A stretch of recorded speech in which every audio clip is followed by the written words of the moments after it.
Good morning. How are you today? Tatay ko, teacher mo is back. Today we're going to talk about the ideal self versus real self. This is according to the theory of Carl Rogers. According to Carl Rogers, further divided the self into two categories: the ideal self and the real self. The ideal self is the person that you would like yourself to be. It is your concept or best of me. Again, it is your concept of best of me who is worthy of admiration.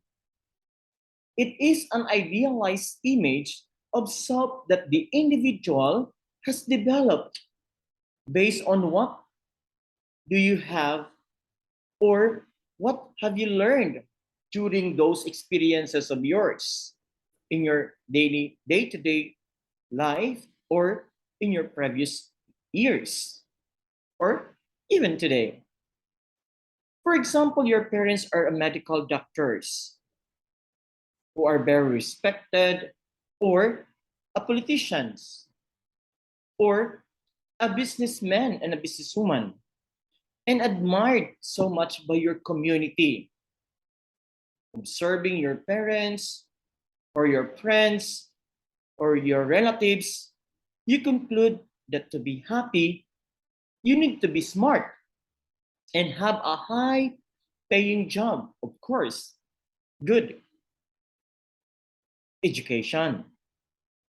Your ideal self may be someone who excels in science subjects, in criminology subjects, in education subjects, in tourism subjects, or any subjects that you wish to, just like mathematics, just like having a problem in solving the electrical equation for you to come up with a good solution to avoid misconnections of those wires.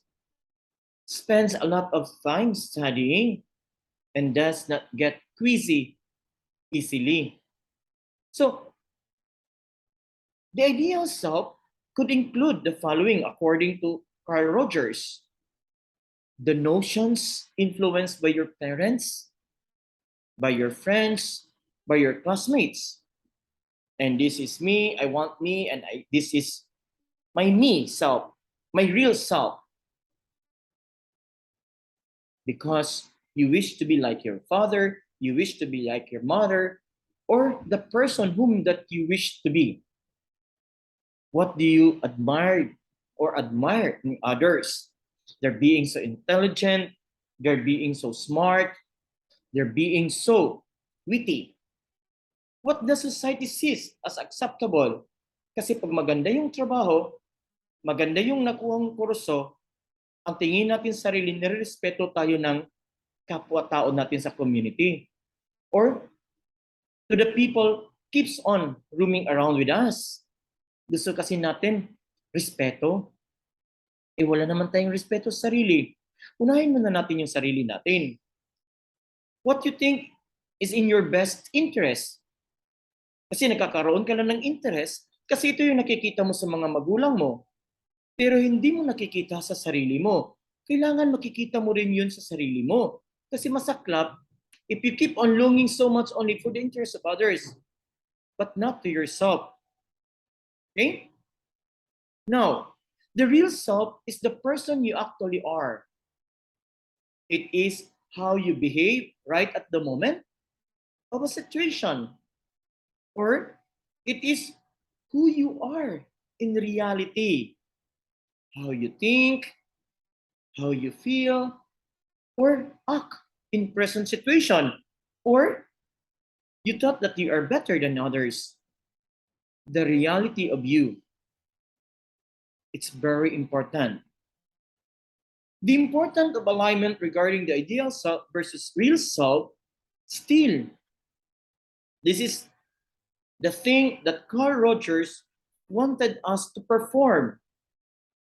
Still, we're talking about the theory of Carl Rogers about the ideal self versus real self. Besides, Carl Rogers accentuated that the need to achieve consistency between the ideal self and the real self is that knowing thyself. If you can still remember in our previous videos, if you try to double check, the theory of William James has something to do with the ideal and real self. According to Rogers, if the way that I am, this is my real self, or that is my real self, so to say, is aligned with the way that I want to be, which is my ideal self, then I will feel a sense of mental well-being or peace of mind. Kasi align siya halos lahat eh. Coherent siya lahat. So hindi ka malayo. Nagkakaroon ka ng matiwasay sa pag-iisip. In other words, when your real self and ideal self are very similar, you experience the so-called congruence. That is according to Carl Rogers, then let's try to put ourselves in the reality of who you are right now. Always wear your ideal self and real self. Remove the mask that you keep on wearing.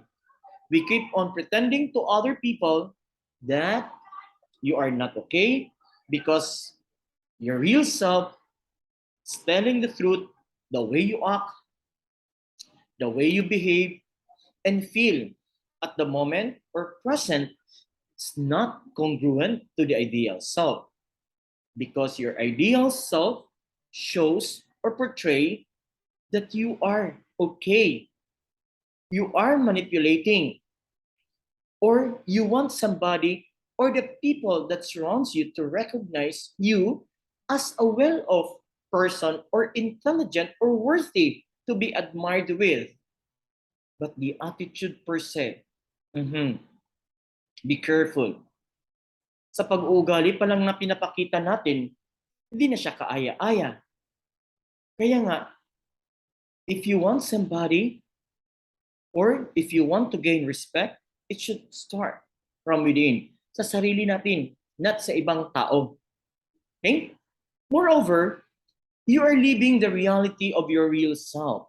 So sad kasi baka ma-misinterpret ka ng ibang taong panay mong nakakasalamuha or makakasalamuha. Mahirap. Baka taas masyado yung tingin natin sa sarili, tapos bigla tayong mahulog. Masasaktan ka lang. Ang importante kasi is you're always tuned in. If this is the ground, always fit on the ground para hindi ka lalong masasaktan if ever time comes na may confrontation, ikaw din ang masasaktan nun sa totoong realidad ng iyong sarili. Mahirap kasi kalabanin ang sarili natin. Okay? Carl Rogers added that high congruence leads to a greater sense of self-worth and a healthy, productive life. I agree with this. Mas maganda kasi yung wala kang naapakan, nagpakatotoo ka, ikaw talaga to, kasi hindi ka mahirapan in the future.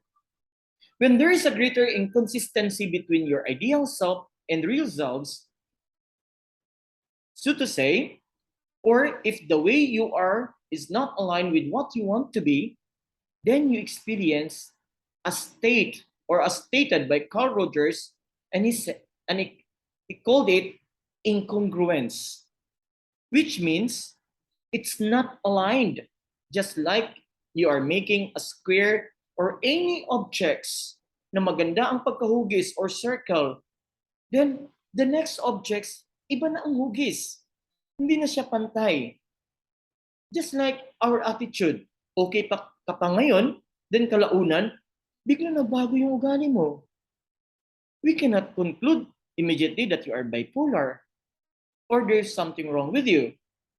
Kasi hindi naman talaga dapat nating husgahan kaagad-agad. Alamin muna natin. Pero, kailangan matiyak din natin na kung ano yung ginawa mo na first square, ganun din sa pangalawang first square. Or the second square. Nonetheless, kung ano yung pinapakita natin na kilos ngayon, magkaparehas pa rin yan.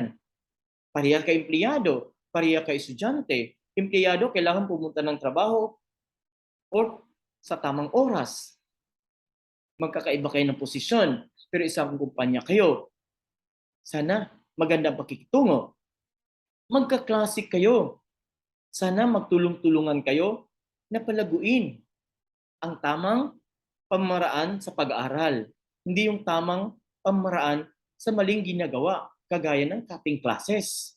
Hindi nag-aaral sa tamang oras kasi panay nilang laro, especially for the gentlemen, laro ng basketball, laro ng mga online games, wala naman iginugol na oras para din sa pag-aaral. Kaya ang nangyayari, ayun, lagpak.